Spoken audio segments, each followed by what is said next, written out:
I'm Jillian Sue Reed, 30, the youngest in our Raleigh family. Last Sunday, we sat around my parents' dining table in North Hills, the usual spread of roast chicken and tension. I took a deep breath, said I was looking to buy a house. My parents burst out laughing. "You'll never own a house like your brother's," my mom scoffed, her voice dripping with disbelief. My dad leaned back, shaking his head. "Stick to your little fashion hobby, Jillian."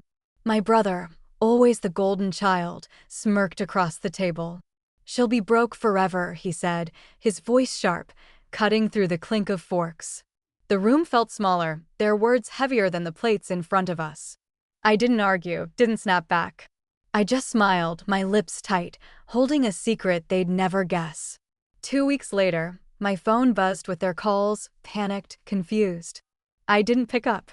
Instead, I texted 4 words, "Get off my property." They thought I was joking, but they'd learned soon enough. I'd spent years building something they couldn't imagine, and I was done letting them define me. What happened next? Stick around. You won't believe how it unfolded.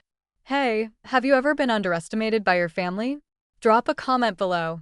Share your story and hit that subscribe button to find out how I turned their laughter into silence. When I was a kid, the Reed family was a perfect picture.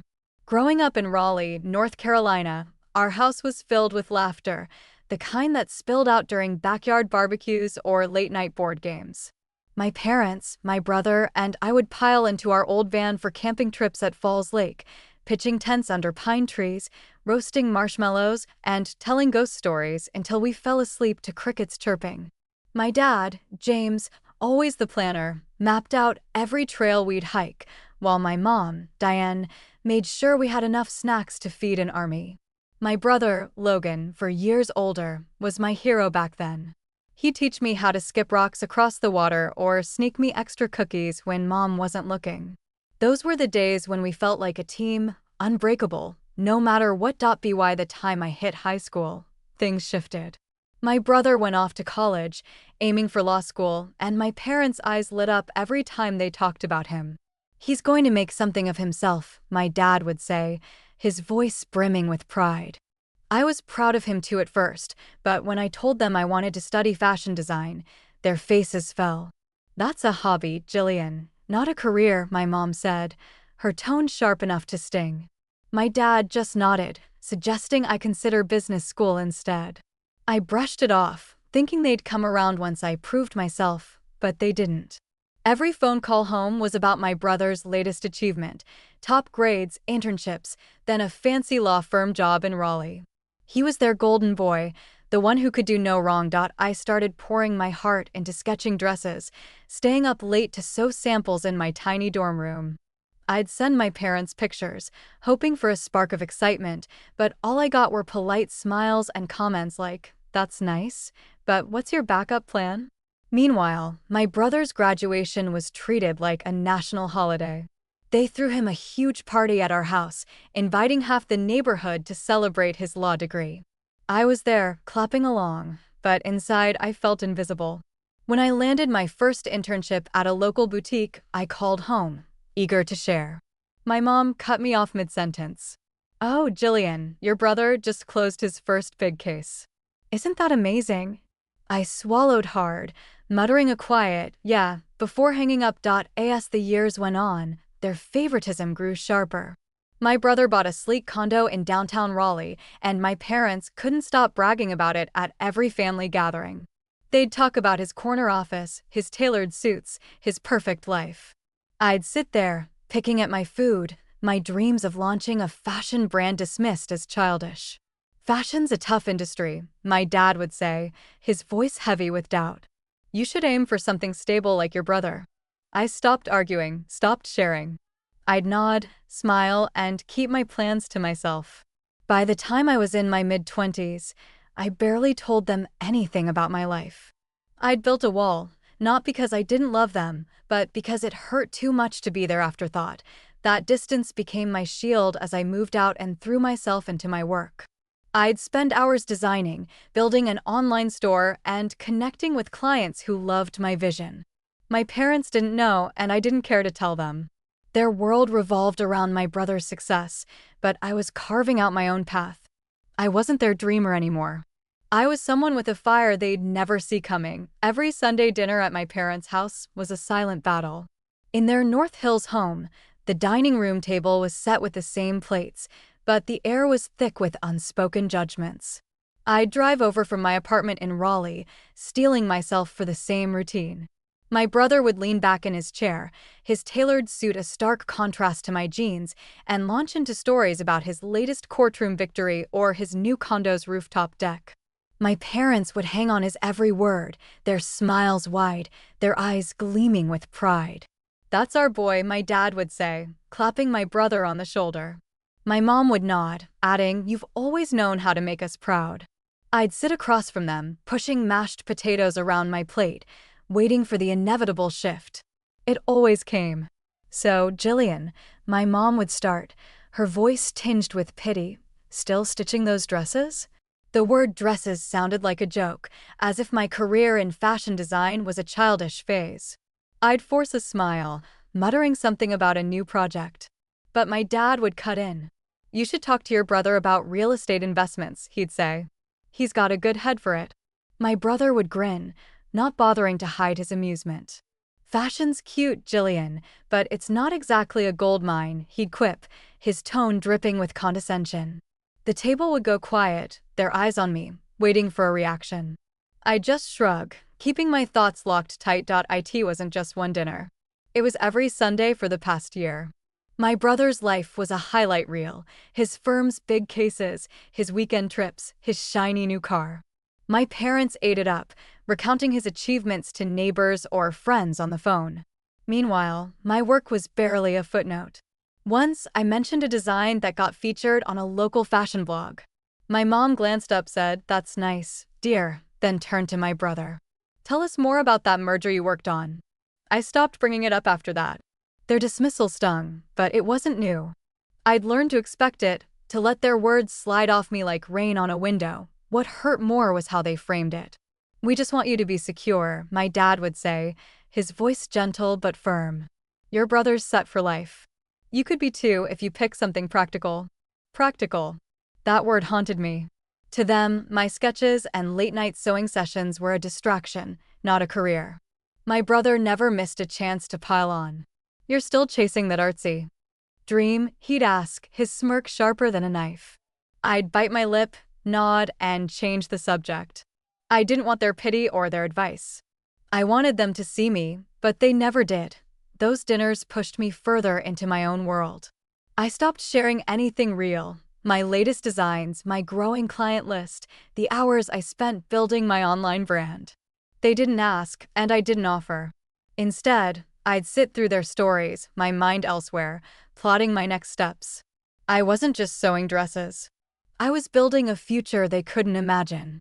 Every snide comment, every comparison to my brother fueled my drive. I'd leave those dinners with a fire in my chest, determined to prove I was more than their dreamer. They thought they knew my limits, but I was already pushing past them. That fire kept me going, even when their words cut deep. I wasn't ready to show my cards yet, but I knew my time was coming. While my family thought I was struggling, I'd built a fashion empire. In my small Raleigh apartment, I spent nights hunched over my laptop, sketching designs and coding an online store. What started as a side hustle selling handmade dresses on Etsy grew into something bigger than I'd ever dreamed. 2 years ago, I launched my own brand, GS Reed Designs, and it took off. My minimalist dresses and bold jackets caught the eye of influencers, then boutiques, then major retailers. By last year, my revenue hit 7 figures, with orders pouring in from New York to LA. I wasn't just sewing anymore. I was running a business that turned heads. The only person who knew the full scope was Daniel Mark Walsh, my best friend and business partner. Daniel, a marketing genius with a knack for numbers, joined me early on. We'd meet at coffee shops in Raleigh, mapping out strategies over lattes. "You're killing it, Jillian," he'd say, grinning as he showed me sales charts spiking upward. He handled the analytics while I focused on design. Our late-night brainstorming sessions, fueled by takeout and ambition, were everything. Daniel believed in me when my family didn't. When I told him about their snide comments, he'd shake his head. "They're clueless." Keep going. His faith kept me grounded, pushing me to dream bigger. With every milestone, a viral Instagram post, a feature in a fashion magazine, I felt a quiet thrill. But I never told my parents or my brother. Their dismissal had built a wall I wasn't ready to tear down. Instead, I let their doubts fuel me. Every time my mom called my work a hobby or my brother smirked about my artsy dreams, I'd go home and work harder. I wasn't proving myself to them anymore. I was proving it to myself. My success wasn't their business. It was mine. And I guarded it fiercely. Then I decided to make a move that would change everything. I wanted a house, not just any house, but one that screamed success, right in North Hills where my family lived. I started browsing listings, my heart racing at the thought of owning something they'd never expect. I found a $3 million modern home with floor-to-ceiling windows and a sleek design that matched my brand's aesthetic. It was bold, just like me. I contacted a real estate agent, keeping my plans under wraps. Daniel was the only one I let in on it. "You're really doing this," he said, his voice a mix of awe and excitement. "This is your moment." The process wasn't easy. I spent weeks crunching numbers, meeting with bankers, and signing paperwork. My brand's revenue gave me the leverage I needed, but every step felt like a secret mission. I'd check my phone during breaks, scrolling through photos of the house, its open-concept living room, its sprawling deck. I imagined walking through it, not as a guest, but as the owner. I didn't tell my parents or my brother a word. They'd laughed at my dreams for years. I wasn't giving them a chance to laugh at this one. Daniel kept me sane through it all. One night, over pizza at my apartment, he raised a glass. "To showing them what you're made of," he said. I clinked my glass against his, my mind already on the future. Buying this house wasn't just about a place to live. It was about claiming my worth, about standing tall in a world that tried to shrink me. I was ready to rewrite the story they'd told about me, one they'd never see coming. That house became my focus, my proof that I wasn't the failure they thought. I was building something they couldn't ignore. One recent Sunday dinner changed everything. I stepped into my parents' North Hills home, the dining room buzzing with more voices than usual. The table was crowded. My mom, my dad, Logan, two of his lawyer friends from his firm, Sarah Jane Mitchell and Michael Edward Lee, and a couple of neighbors who'd stopped by. The air was thick with chatter, plates piled high with roast chicken and cornbread. Logan, in his usual polished suit, held court, charming everyone with stories of his latest courtroom win. My mom beamed, passing dishes, while my dad nodded along, proud as ever. I slid into a seat, my pulse quick, knowing I'd bring up the house tonight. As dessert was served, pecan pie, my mom's specialty. I saw my chance. "I'm thinking about buying a house," I said, loud enough for the table to hear. The room stilled, heads turning my way. My mom's fork froze midair, her eyes narrowing. "You'll never own a house like your brother," she said, her voice sharp, a laugh escaping her lips. The neighbors shifted uncomfortably, but Logan leaned back, smirking. "She'll be broke forever," he said, his tone cutting, drawing chuckles from Sarah and Michael. My dad shook his head, adding, "Jillian, houses around here cost millions. Be practical." The table watched me, waiting for me to crumble. "Logan, I'm not joking," I said, my voice steady, locking eyes with him. His smirk didn't waver. "Come on, Jillian.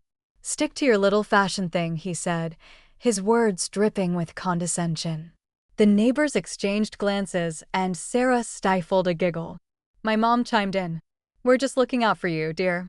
You don't want to bite off more than you can chew."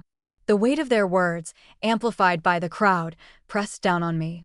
I could have spilled everything, my brand, the millions, the house I was close to buying. But I didn't argue, just smiled, my lips tight, hiding a fire they'd never see. The conversation moved on, Logan's friends praising his new condo, my parents soaking it up. I sat there, my pie untouched, their laughter echoing in my head. "You'll never. Broke forever. Practical." Each word was a jab, but I let them think they'd won. The room felt too small, the eyes of strangers too heavy. I wasn't here to prove myself to them. Not yet. I pushed my chair back, standing abruptly. "I've got work to finish," I said, grabbing my jacket. My mom frowned. "So soon?" she asked. I nodded, avoiding Logan's smug grin and the curious stares of his friends. As I walked out, my heels clicking against the floor, I felt their eyes on my back. "She's always been a dreamer," my dad said to the neighbors, his voice low but clear. I didn't turn around. In my car, I gripped the wheel, my mind racing. That $3 million house wasn't just a plan. It was real. And I was days away from signing the papers. Their laughter, Logan's smirk, the pity in my mom's voice, it all fueled me. I didn't need their belief. I had my own, and it was stronger than they'd ever know. As I drove off, I felt a steady resolve settle in me. I would keep pushing forward. 2 weeks after that humiliating dinner, I held the keys to my new North Hills home in my hand. The $3 million mansion was mine, modern, with floor-to-ceiling glass walls that caught the Raleigh sunrise. Standing in the empty living room, my footsteps echoing on the hardwood, I felt a surge of triumph. My real estate agent had pushed the paperwork through, and now it was real. I wasn't the dreamer my family mocked. I was the owner of a home that outshone my brother's condo. This wasn't just a house. It was proof of my success. And I was ready to show it off at a real housewarming party, not to hide my victory, but to let my family see what I'd built. To make the house my own, I hired Patricia and Brooks, Raleigh's top interior designer.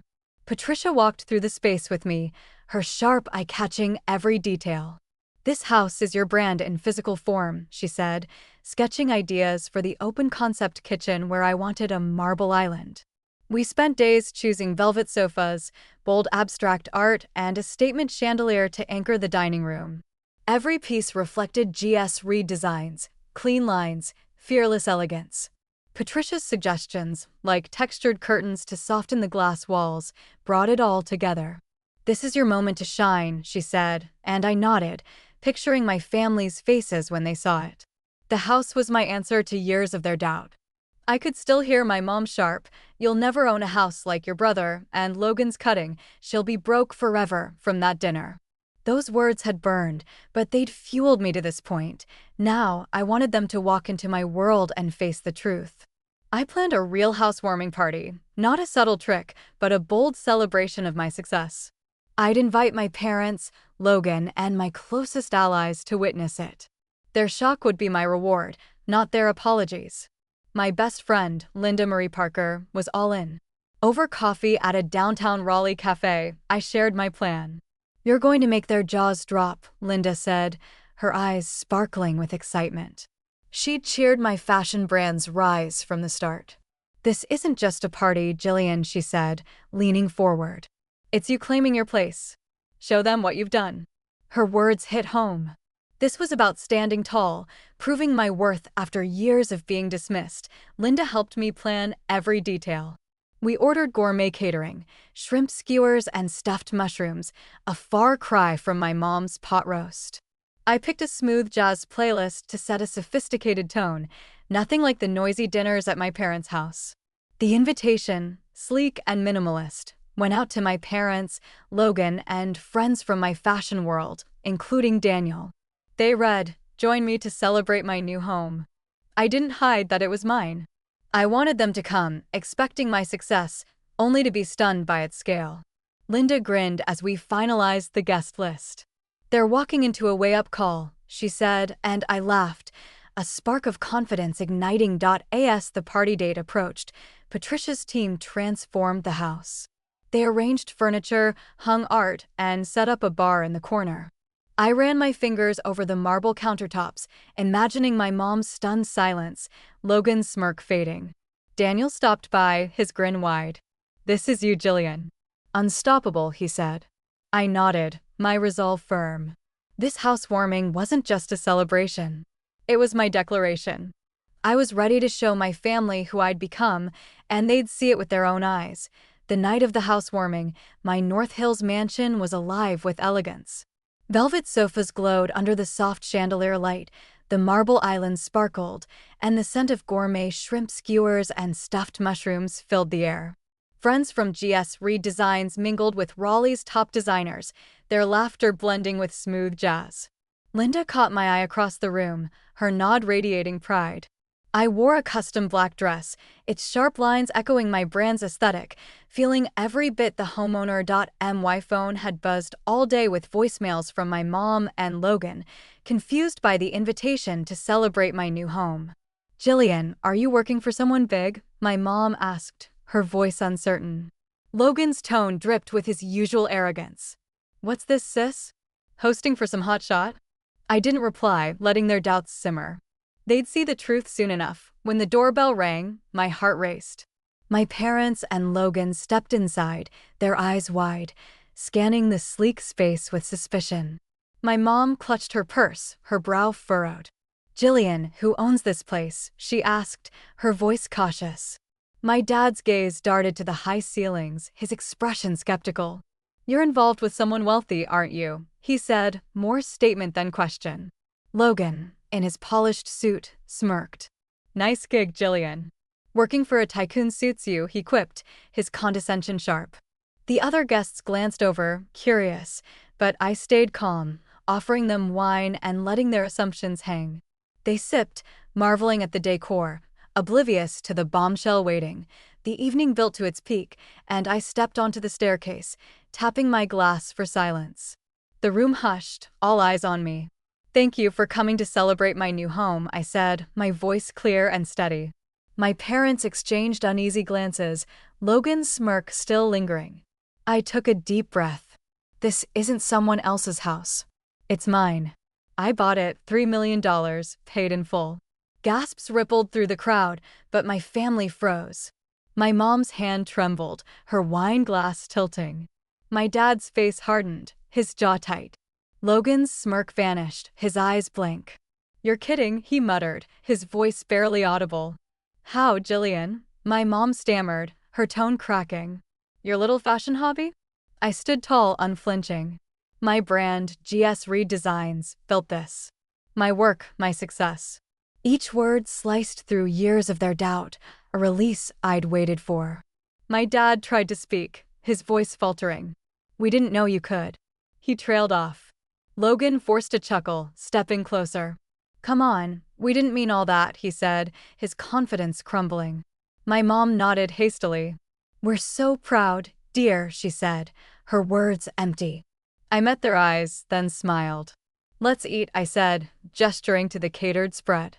They hesitated, their unease palpable, but joined the guests, eating constrained.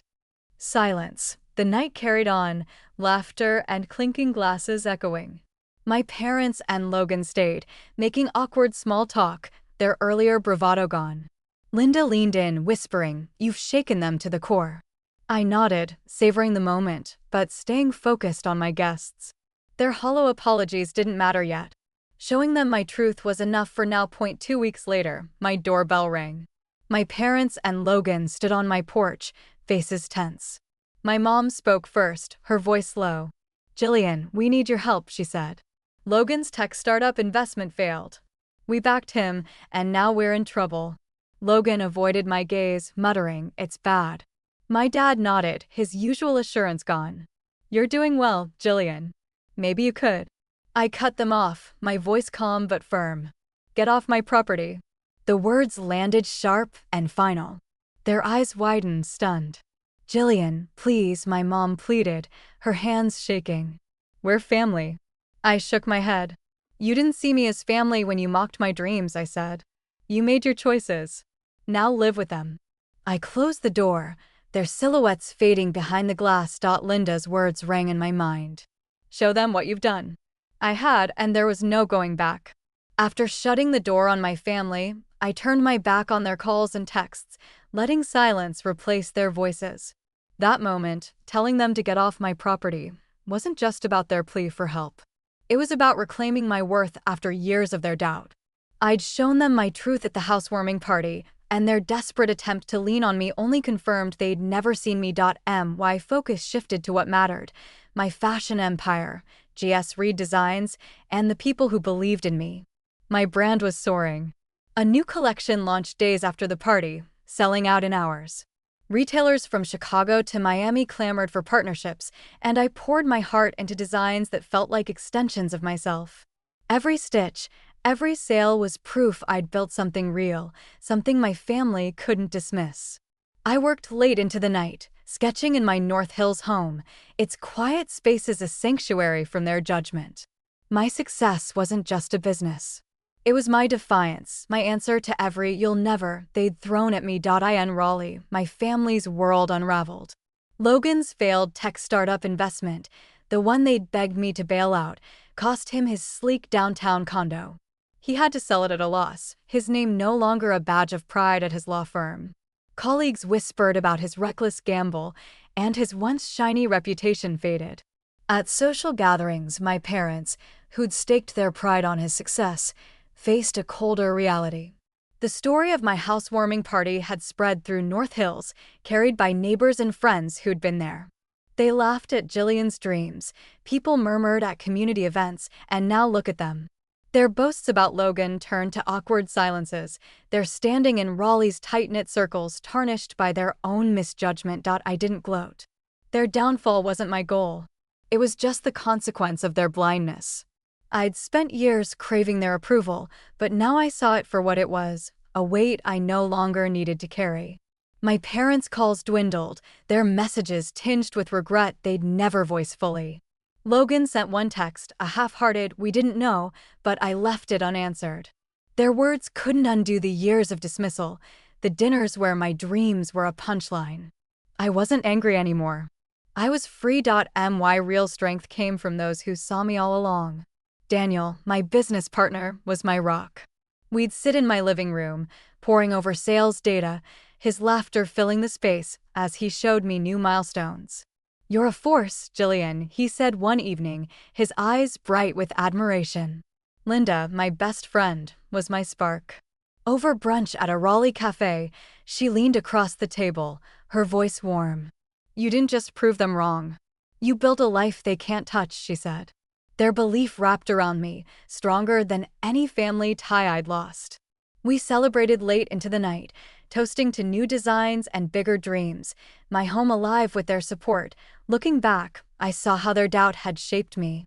Every smirk from Logan, every pitying glance from my mom, every "be practical" from my dad, they'd pushed me to prove I was more. But I wasn't proving myself to them anymore. I'd built my empire, my home, my happiness, not to spite them, but to honor myself. Their skepticism had been a fire, and I'd forged my strength in it. I didn't need their praise or their regret. My worth came from my work, my choices, and the friends who stood by me. To anyone watching this, let my story be a reminder. Your value isn't defined by those who underestimate you. It's in your resilience, the paths you carve, the people who lift you up. My family thought they knew my limits, but I showed them I had none. They paid the price for their doubt, a fractured legacy, a humbled pride. I paid mine too, in years of hurt, but I gained a life built on truth. That's the power of knowing who you are, and I'll carry it forward, unburdened by their shadows.